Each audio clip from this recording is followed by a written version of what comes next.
Hi there, Liron here, and today I'm interviewing Steve Mitchell of the Mind of Watercolor.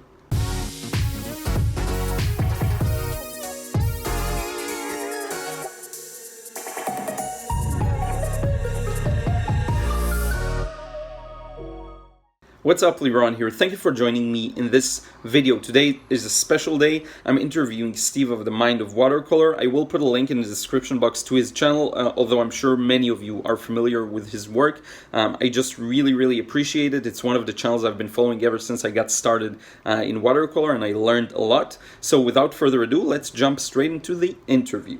Okay, so hello everyone, Liron here. Thank you for joining me in this video. Today we have a special video indeed. I've got Steve Mitchell from the Mind of Watercolor here with me. Yes, and I'm really excited. Steve is one of the main channels I've been following ever since I got started in watercolor in general, and I really think he has one of the core watercolor channels out there I think are a must for beginners. So I'm really happy to have you, Steve. How are you? Hey, doing great, Liron. Great to be here. This is exciting. It's fun. I love doing these lives, and I'm so flattered that you think my channel is a core channel. So that's great. Not sure if that's totally deserved, but I'll take it. My pleasure, it is. So you are experienced with lives. This is my first one, so I hope it'll go well. So what I've got here is I want to interview Steve and kind of get into an angle maybe that your followers and my followers don't get to see of you, because we do share followers. I think a lot of my followers, I see some of them comment on your videos and some. And I think it would be just really interesting to try and tap into unexplored territories. So what we're gonna do now, we're just gonna roll with it. So I wanted to start with actually what kind of a kid you were, and if you showed any interest in art from a young age or something like this. Yeah, I did. Actually started drawing pretty regularly at about the age of 6, I guess. I had one of those books, my mom bought me that. You've probably seen them in stores where they like show you how to draw step by step from shapes, basic shapes. So I would copy those.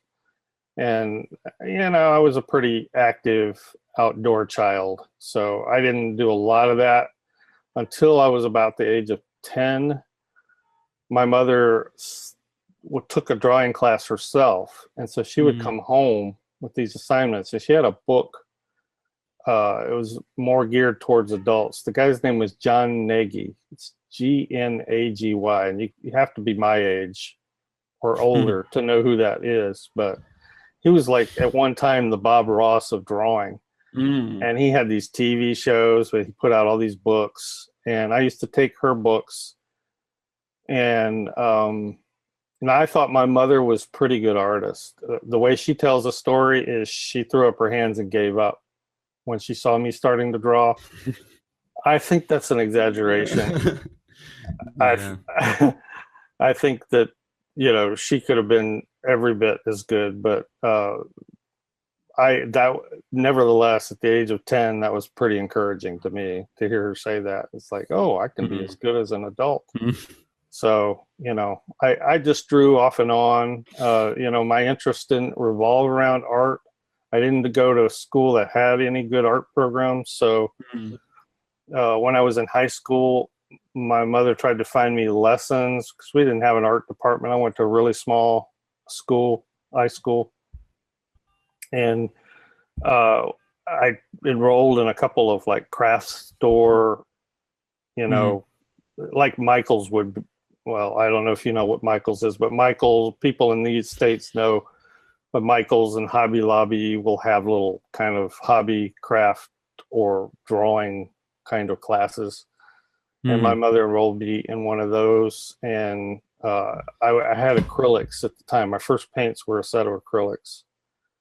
I probably played around with watercolor, but my first serious paints were acrylics. So I was painting in that, and she enrolled me in an acrylics class, and immediately, I didn't see it, but she said that teacher had nothing to teach me. And I don't know if that was true, but again, that was to hear her tell it. And you know how mothers can be. But I did have some ability. So right up until college, I painted mainly with acrylics. So that kind of covers my childhood. Mm-hmm. Yeah. So you generally were really encouraged to, I guess, continue with art and creation. Yeah. My parents were mostly musicians, and even my sister. I have one sister. They all ended up going that way, and I had some abilities that way, but I opted for art. That's amazing. And just did it on the side, basically. In fact, before I went into college, what I wanted to do was be a park ranger. Oh, really? And I thought I could be a wildlife artist and a landscape artist on the side. Yeah. I didn't think of it. So yeah, these two seem to work really interestingly together. It did. Yeah, that's cool. Was there a time where you decided to become like serious around art or making it a career, I guess? Yeah. In fact, I gave up the idea of being a park ranger once I saw the science classes I needed to take. Now I like science, but I like the college level art programs better. Mm-hmm.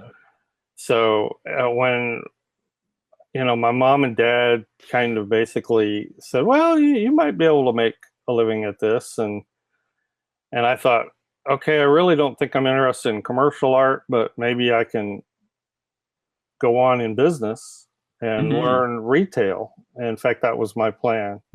I did get an art degree. I went on to immediately start working in retail, and I got hired in some retail management programs for 2 different chains. And I thought this would be a good way to learn, how to manage a business, and maybe eventually I can keep doing art on the side, promoting myself that way. And maybe eventually, I can have my own gallery and learn the business side that way. Really what I should have done is gotten more in a business degree, but quickly found out that I hated retail. And I started seriously considering commercial art. So there was a new marketing firm opening up, and I'd only been in retail now probably 3.5 years. And there was a new marketing firm opening up, and they were looking for illustrators and designers. So I applied with absolutely no experience, and they hired me. So they hired me in an entry level, and that's sort of started it all. They immediately went out of business. But I gathered a little bit of knowledge in that short time that I started freelancing. And I went ahead and freelanced for 3 or 4 years. I didn't have the good experience, but I gained it. Eventually went to work for another marketing firm. I was an art director, ad agency, marketing agency, art director for almost 6 years. And that was probably the biggest developmental phase, because I needed to be around, the client side of it, the other artist side of it. And I picked up a lot there, and most of it I didn't learn in school. And then I left that marketing firm and tried going out on my own again. The first stint at freelancing was not very successful. This time it was a lot better. I had some contacts and I had some experience. So that was in 1994. And from then up until now, I've been working for myself ever since. So right up to the point where I started this YouTube channel, was I doing freelance commercial illustration and design. That's amazing. When you said 94, I thought about the fact that I was 4 back then. So yeah, that segues nicely. I really wanted to ask you about that time, because I did a bit of research, and I read that about your career also as a graphic designer, and I'm interested if there was like a particularly interesting client you worked with. Oh boy, there were a lot. Particularly interesting client. Um, Interesting. I can interpret that several ways. I thought maybe even someone that's people have heard of or something like this, you know. Well, when I was at the agency as an art director, our biggest client was Toro. Mm. Toro makes all these yard machines, Oh, okay, okay. mowers and stuff. Actually, we worked for the irrigation division, Mm-hmm. so I got to work with a lot of beautiful photography because Toro was one of the largest irrigators of golf courses at the time, Mm. and they were in competition with like Rainbird and a couple of others. But that was interesting. I got to do some really great design work for them. It was neat being able to work for an international company. And so, from a design standpoint, that it's kind of hit or miss on the others. I've done work for General Electric. That was kind of interesting. That was as a freelancer. Most of that was their sports lighting division, Mm.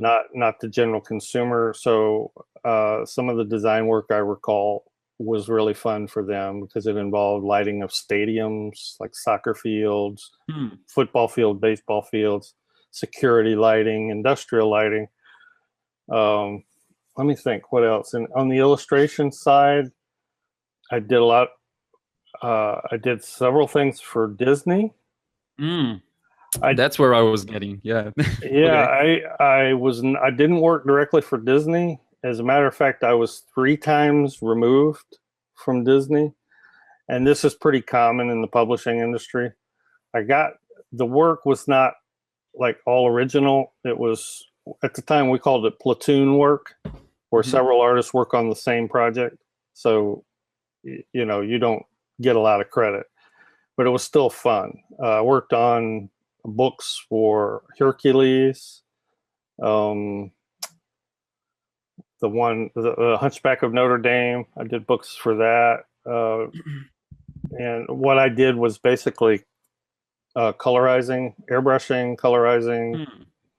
They they they sub out the work. What I was working for an agent in New York that worked for a publishing company that licensed Disney. Mm. So and Direct I was connection. actually, yeah, it was, so I was helping 2 other illustrators that were in my local area here, because they had more work than they could handle. So it was almost 4 times removed, Mm. but still, it's like we're doing Disney work. It was kind of fun, but it was Mm. also very, very hard because they Disney can say jump, and you just have to ask how high. So deadlines were excruciating. Yeah. But I don't know what else I did. I did several children's books for Matchbox. What's Uh, Matchbox? Matchbox is they're a toy company that Mm-hmm. makes little cars. But Oh they had yeah, I know these. I love these. yeah, I but love they these had all as a these child. storybooks that you could buy Mm. to kind of go along with some of the cars that they sold. They're adventure storybooks. Yeah. So there was some of that, and I did a whole lot of boring stuff. I live in an industrial area, so I did a lot of industrial illustration, Mm-hmm. I get and it. not particularly interesting, a lot of it, but it was good. I learned a lot of computer skills, and eventually, at least for technical illustration, eventually airbrush kind of went the way of the dinosaur, and you were doing all that on computer. Um, Mm. because that's the styles. They wanted highly accurate, highly rendered type work. I did some stuff for Champion Aviation, for instance. Mm-hmm. So I could name several industrial companies that you probably wouldn't recognize. I've done manuals for Ryobi tools, done illustrate their tools, and like the assembly. I did assembly manuals for Delta tools. They do a lot of woodworking, things like that. So. And so I wanted to ask you, what made you make the switch back to fine art, I guess, or maybe make that more of your focus? Because you do mention that, I believe, also in your blog. Yeah, you get a bit over time. You just feel the urge to do that, and I did try to keep doing some fine art on the side. A lot of times, you come home or end your day working on commercial stuff, and you're too tired. Kind of put your art brain in gear, but I tried to keep doing it. The older I got, and I'm not that far from retirement now, so I started looking, and I always thought it would be great to do instructional videos. And watercolor, going back to college, was my first love. I kind of transitioned out of acrylic into watercolor due to one professor in particular. So it was always my biggest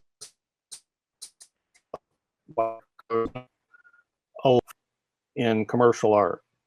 So, I mean, there is in some illustration forms, but, through the 90s, the big thing was airbrush. Everybody was doing airbrush. Yeah. And then that transitioned into computer. But the watercolor illustrators were a very narrowly focused group. And it was usually in areas that in genres that I didn't rub shoulders with, so I didn't get to do any of that on a commercial basis.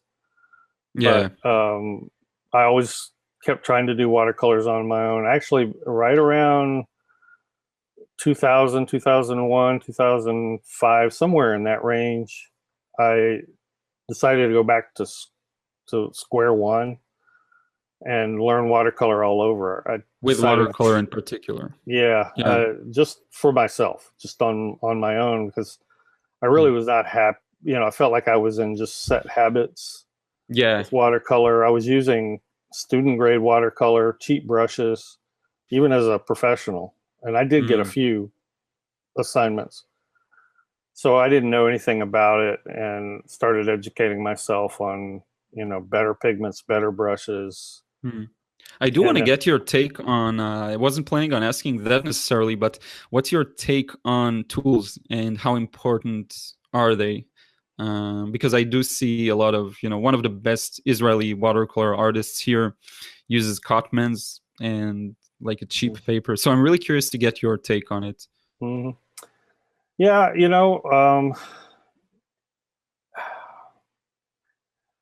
I think they're very important. I don't think that is as much importance on that as people place. I think you've seen this too in YouTube. People just think that that's like the magic. What is the brush you're using? Yeah. What's the palette? If you don't get that just right, you're not going to have the magic. Well, as the saying goes, the magic is not, it's not in the brush and it's not in the paint. I will say that when I moved to better paper, I did feel the magic. That was the only time. The first time I tried Arch paper. I completely agree. The paper was the big factor for me as well. And I was fortunate enough that going way back to college, my first watercolor instructor started us out that way. So yeah, I mean, I think I put it this way. I think the materials are important enough when you're good enough or competent enough to know the difference. Some people it's not going to make a difference in how you paint. People, beginning artists just don't spend enough time drawing. That's a good observation. That's a really good one. You've got to be pretty advanced before you really start to notice how the difference will make a difference, I guess is the way to say it. But yeah, it does make a difference, but not so much to a beginner. But the paper, totally agree with the paper. Got to have that right. And why do you attribute your you falling in love with watercolors specifically to that teacher that you mentioned? I'm just curious. It was just something that clicked. He was a landscape painter. I loved what he was doing and how he did it. And I just watched every stroke and I felt that it was something I understood from the beginning. And I did, and really, you know, as a graduate, we had to come up with a show, an art show, and Mm. every single one after that class, every single one of my professors said, "You need to do a show in watercolor." So, Hmm.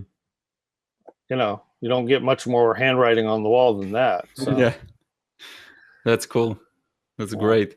So, on the topic of watercolor, I'm actually curious to know if, on your way, because it's such an interesting medium, I guess, that it can really, I say, punch you in the face sometimes when you're sure Hmm. you got it, and then you get like a terrible series of paintings or something like this.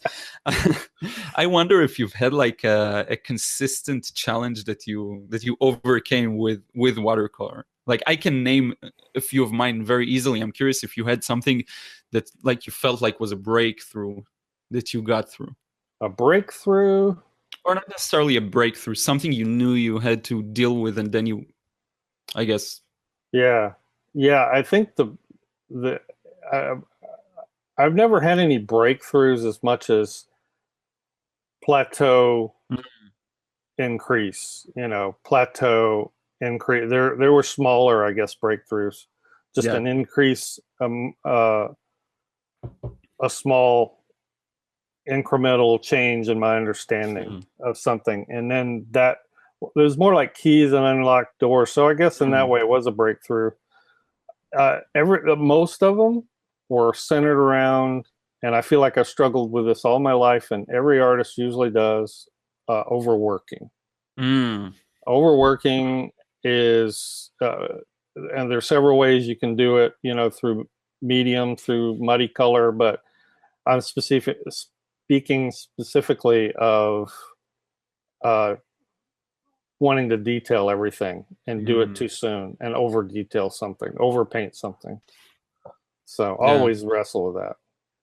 It's interesting to hear this from you because I personally don't feel like I ever struggled with that. It's like I always know when to stop, but for me, like after I'm done with it, I figure out that I'm missing some stuff. But I think that's more for real, like they Yeah, are missing, you know.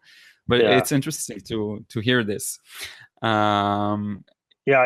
It's something I always have. I feel like I can do it and I can identify it, but I'm always having to hold myself back mm, because there's a part of art that's just sort of zen, kind of sitting in enjoyment. You know, like coloring in a coloring book. And sometimes you know, if you're not thinking about the piece, you're thinking about that part of it. You know, you're just into what you're doing.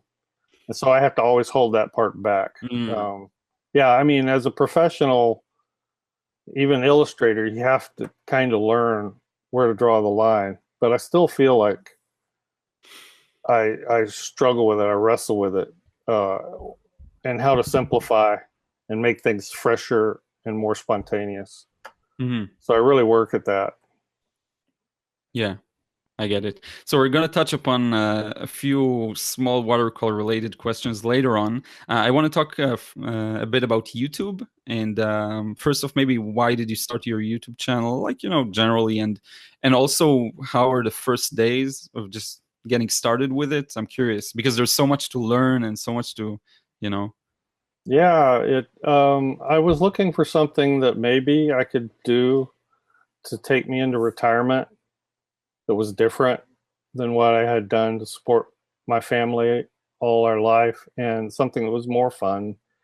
I also had the idea that I would love to do instructional video, and I Yeah, had I that remember you said that. idea right about the time YouTube was started. I Mm, wasn't thinking of using YouTube. What a lot of artists were doing is they were uploading video to their websites, and I mm, was yeah. trying to figure out a way to make that pay as a business model. And so, actually, probably 5 years, five maybe 7 years before starting YouTube, I had this kind of rolling around in my head. I was experimenting with lighting. I had a kind of a cheap video camera. Was experimenting with Mm, that, not doing anything seriously, but still not able to figure out how to make it work, you know, in a business model. So uh, I think 2013 rolled around, And I found some people on YouTube who told you how to do it, how to make it work. And that's probably 5 years into YouTube, no, if I'm not mistaken. Yes, yes. Mm-hmm. Yeah, that is. Daryl Eves is yeah, one. Daryl Eves. Another one is major Tim one. Schmoyer, I believe. Tim Schmoyer. Another one is Amy Schmittauer. Mm. At the time, she had a site. It's called something different now. At the time, it was called Savvy Sexy Social. She put out 3 videos a week. By sexy, she meant in the business sense. And she had a lot of great tips. She's still making videos, but they're not under that moniker anymore. Mm. So those 3, and then I just when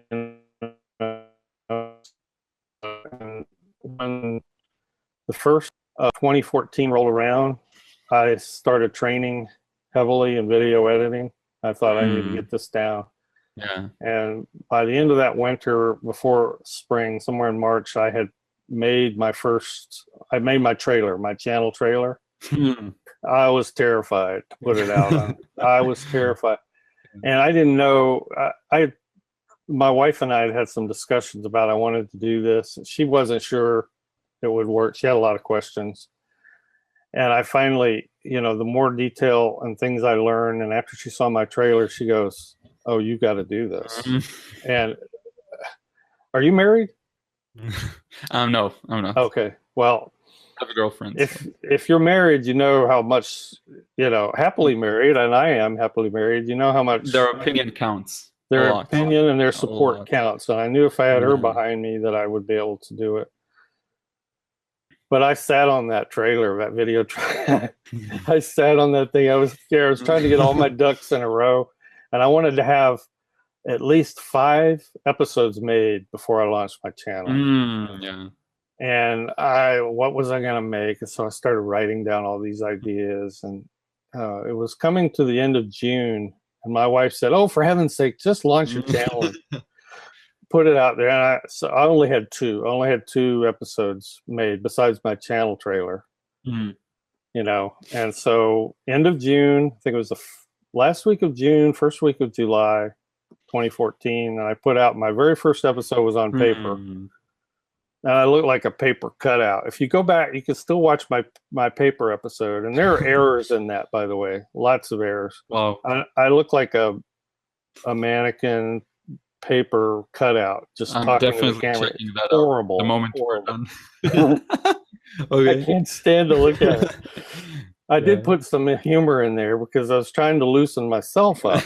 People don't realize that a lot of times when I put humor into my things, it's really corny, I know, but I do it to keep from taking myself too seriously.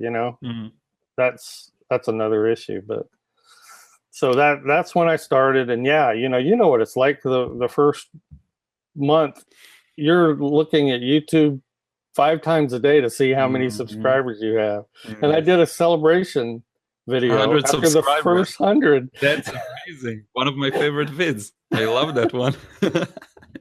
I was so happy. It's like, I got 100 subscribers. It's funny. I watched that one like really delayed because I got later on into the scene, and when I watched it initially, I was straight to 100,000, and then I had to do a double take. I'm like, oh, does he mean 100? That's like, I meant 100. It does show. I think it shows gratitude, and I think that's one of the most important things that I see with creators in general that really make it is that they do have a lot of gratitude towards their audience or their support, no matter how big or small it is, because it's the same. It doesn't feel different, Yeah. Well, what it also represented for me, it's like looking at Mount Everest, and most people can't figure out how to climb it. But if you can see a staircase going to the top, you can get there. Yes. And that first 100 was like the first flight of stairs for me. It was like, if I can get 100, I can get 1,000, I can get 10,000, I can get 100,000. Yeah. And the most exciting thing to me, I just have to tell you this. The most exciting thing to me is that the comments that were coming back, they liked me. They liked my personality, my demeanor, and I was just being myself. And I thought, if I can do this just being myself, if people don't like that, and that's, you probably wrestled with this when you first launched your channel, if people don't like you, you know, that's the ultimate rejection. And that was the thing that terrified me from starting my channel, you know. Yeah. And if you try to hide yourself, you know, with scripts and recited, slick, smooth I get production, it just people don't like that. Inauthentic. And you know, it reminds me, when I got started, I had a lot of these questions with myself of what kind of videos should I do, like on a micro level, what's the next video I'm gonna do. And okay, so I would check and I see that someone already did that kind of video, and I think the biggest unlock for me was people watch it because of me, not because of the specific topic. And it's surely true for you. People enjoy your take on it. They enjoy to hear what you have to say on it, and they'll watch your video just because it's you. And I think that's an amazing experience, and it's really something to be grateful for. And it's such a big something that frees you to just, okay, so I can do whatever I want, you know. So true. And it was just an exciting thing to me. And I thought, you know, because if you put yourself on, if you put on something that you're not, you know, 6 months down the road, how are you going to remember how you were acting then? You know, I thought, I always know who I am. I always know how to act the way I am. So I was just so excited. And I was so excited that people were accepting of that. And you, like you just said, it's so freeing. And I was just real excited. That 100, I mean, I'm grateful for every single milestone. You know, when I hit 100,000, that was very exhilarating, but in a different way. When I've hit that first 100, I realized that these were steps I could continue taking, and I could just keep climbing. When I hit 100,000, I felt more like somebody who had just gone through college and was marching across the stage and getting their degree. It's a different feeling. It was more a feeling of relief, like all that work has finally paid off and I've done it. You know, I've not done it, but that's the first stage of most people in life, in their career, is getting their degree. I felt like 100,000 was like getting my degree. So it was a different feeling. But yeah, you said it really well, Liron. It's all about gratitude and realizing that those people, you know, are watching and helping and sort of pushing you forward with their enthusiasm. So yeah, that's incredible. And I wanted to, I knew we'd get to something interesting like that. So this is really the things that interest me the most. I have a question. I know a lot of people are curious about that as well in regards to your YouTube channel. That is, can you tell us more about Reese? He seems to be the quiet type. I've told this story to a couple people, and I was looking for the right opportunity. I think this is probably good. It's not a huge, big story, but Reese has been with me for 30 years. I was in a craft store. People in the States know what Michael's is. It's an international, or it's a national chain of craft stores. And they were clearing out a lot of their plastic models, right? So here it was sitting. It was an open box model. They had it on this end cap, clearing it out, and it was like dirt cheap. And so I bought it, and I thought, I'm an artist. It's going to be great to have a human skull around as an artist model. So I bought it, put together. It was limited assembly. You had a nose piece and a jaw, and you had to glue in all the teeth. But other than that, you know, it was real easy. And it looked really kind of yellow and greenish. Yeah. I didn't like it. So I took some of my brown acrylic paint and I gave him a antiquing stain all over. And I was working with some fellow. I actually shared an office with a fellow illustrator and some other guys that we would kind of get together, and they thought, "Oh man, that looks real. Looks like you dug it up out of the ground." So he's got this sort of brownish antique stain on him.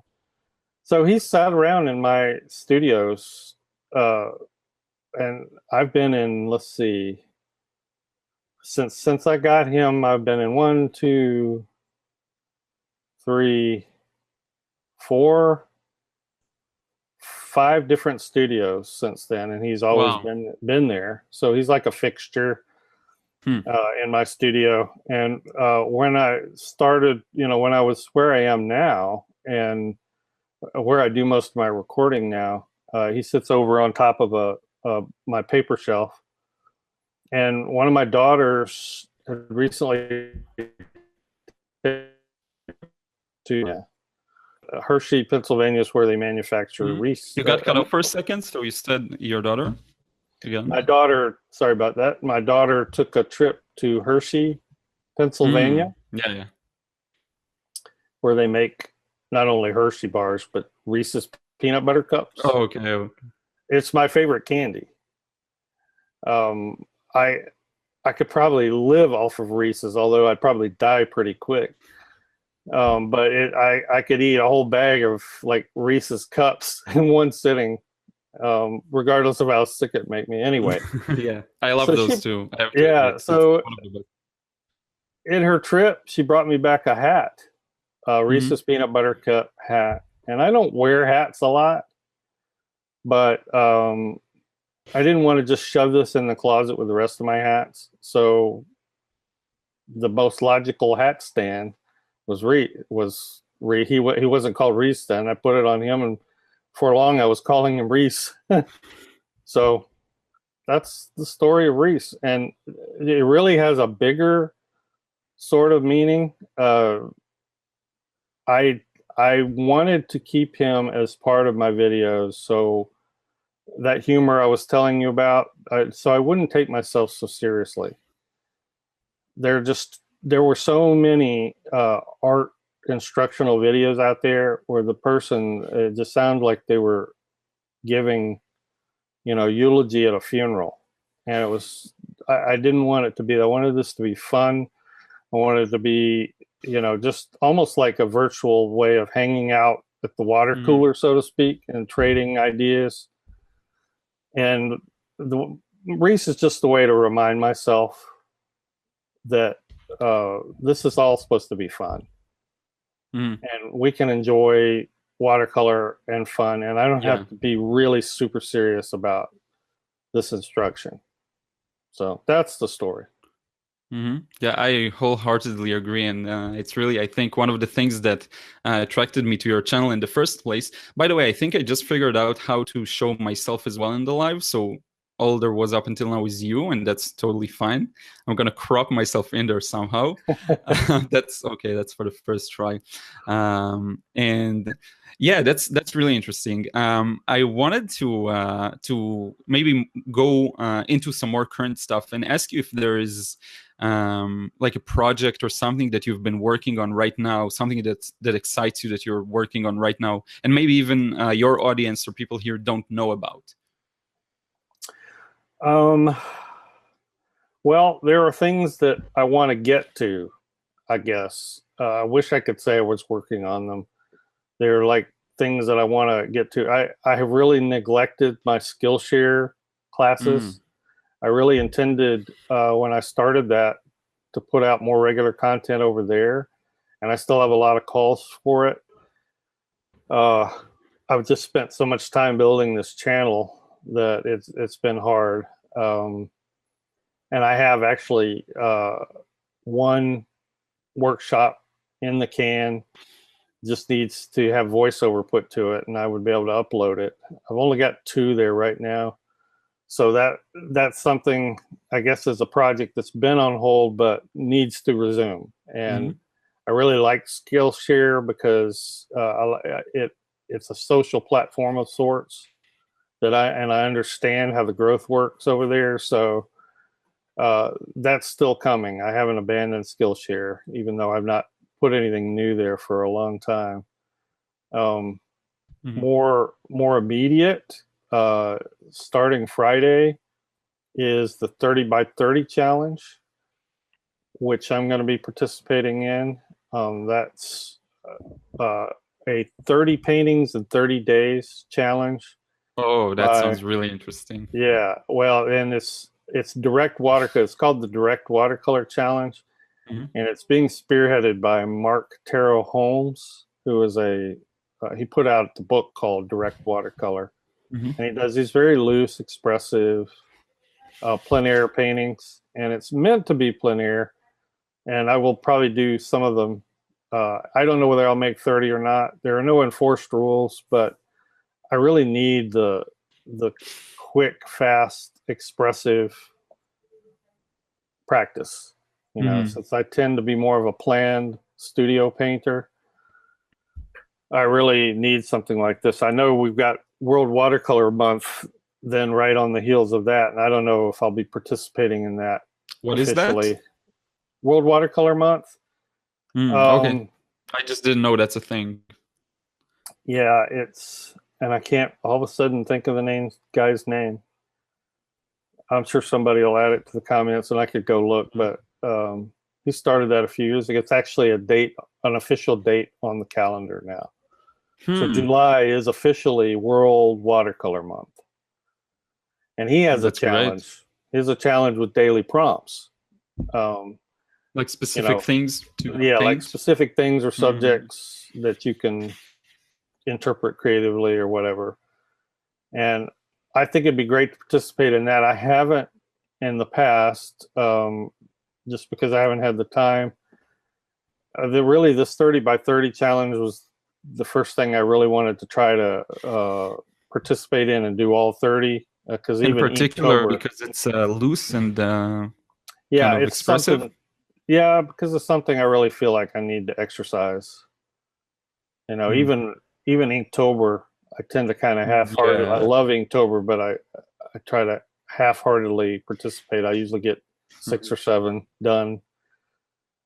So I don't know. Mine is 9, like them all. so it's not much better. Yeah, right. But we'll see. But I love these challenges.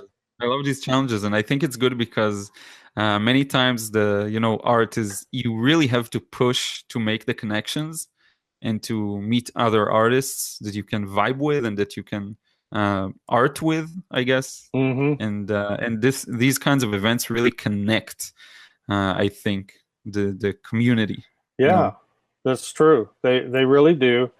And I'm for anything that pushes your comfort level.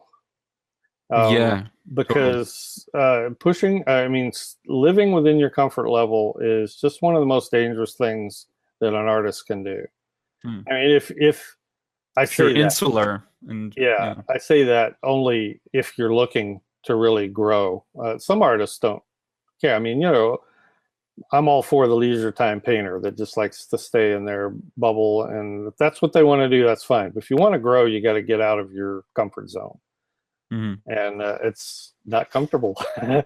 So that's why it's called that way. The connection, that's a good point. That's important. So I have just a couple of small questions, and then I think we will wrap it up.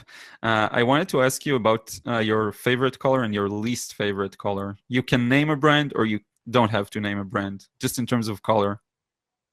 Favorite color is Prussian blue. That's my favorite color. I use it in just so many mixes, so many ways. Not particular. I mean, I like M. Graham and I like theirs. I was kind of brokenhearted recently because Denise Soden in Liquid Color, I don't know if you're familiar with her channel. I'm familiar with her, yes. Found out that the M. Graham version fades a little bit. So I'm still kind of thinking that one over, but I may try some other brands and see. But anyway, that's my favorite color. Least favorite? I don't know that I have a least favorite. I don't like opaque watercolors. That some watercolors are naturally opaque, just because they tend to muddy stuff up in your mixes. I don't know that one stands out though. Yeah, I guess you don't like mud. That's also a good one. I don't like to think about mud all the time. And I remember probably 20 years ago, watercolor, I get mud all the time and wonder why. And I just hadn't educated myself enough in the reasons for it. And some of it involved student grade paint, which has a lot of opaque pigments or more opaque. So I don't know. But I can't really think of one color that I just absolutely positively hate. They all have their use, I guess. Yeah, I get it. Yeah. Okay, so that's cool. I'm all for the Prussian blue, by the way. For me, it's like the French ultramarine. I just run out of tubes at an incredible pace. So yeah. So I wanted to ask you also. That's, I think, a good way to wrap it up. If you have any advice for young artists, maybe if you could, like, an advice you would have given yourself when you just got started, or something like this. Like, we talked about many things, but I wonder if there's something in particular we haven't mentioned, or that you'd like to add. Oh, there's so many things I could tell myself, my younger self. I think most artists just don't draw enough. As in, do the work, like, actually just don't draw. Drawing should be a regular practice, weekly. And even as I say this, I don't do it as much even now as I should, but you should draw every day if you can, every week if you can. Most people than you're drawing now. You will be a better painter if you become a better drafts person, I guess is the way to say it. The better you can draw, the better you'll be able to paint. A lot of people don't think there's a connection. They just want to skip, and be the best painter they can. But we really ought to. I think every young artist, budding artist, should take a step back and assess their drafting and their drawing skills, and just become more expressive, more immediate, more essential with the subjects. It pays great dividends. And the few times that I have really kind of put the pedal to the metal with drawing and focusing on my drawing, has always paid big dividends, always. Yeah, I can really relate. I started this local watercolor group here, and the one thing now that you said it, connected the dots for me. The one thing that I would say is missing is the basic drawing skills, because it's really hard to base a good painting off of that. I think it's just really hard. Even if I would try to take their drawing and turn it into something, it'll be a challenge, Yeah, I mean, there are a lot of people who have asked for critiques. And generally, I don't do critiques, but that's another story. It's rough. Problem, critiques are rough. It really is. And 9 times out of 10, I look at their piece. I thought the biggest problems here are not with painting. We need to get all the way back to the basics of drawing here. So yeah. I get it. I got lucky in a sense, because I really started with drawing, and just kept at it as long as I can remember myself. So that's really a plus. And I can tell that in your work.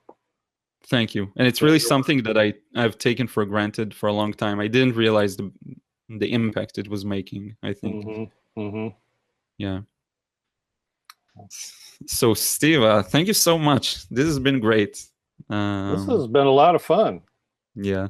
I'm glad you wanted to do this. Yeah, so that's like a first hangout for me, first interview as well. And you're the first person I thought about turning to, really. Wow, that is so nice. Thank you. Yeah. And now that I figured out how they can see both of us, that'll be an improvement for next time. And yeah, that's it. I really want to thank you for the work you do, really. I will keep following, and I keep learning on a regular basis all the time, more and more. It never stops, As do we all. Yes. Yep. So thank you so much. Thank and you. we'll wrap it up. I think we're going to stay for a few moments, but I'm going to cut the recording now. So thank you everyone for watching. I hope you'll enjoy this one. So I just wanted to do a quick wrap up. Thank you so much for watching. I really hope you enjoyed this interview with Steve. Make sure you check out his channel. I put a link in the description box.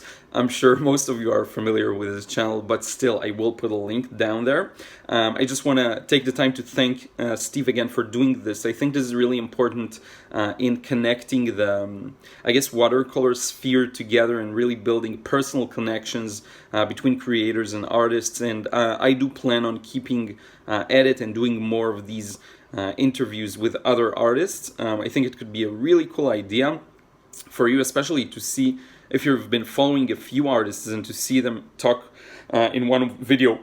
I think could just produce a lot of value and a lot of discussions that are worth having. And so this is it. I really hope you enjoyed this one once again, and I will see you again in another vid real soon.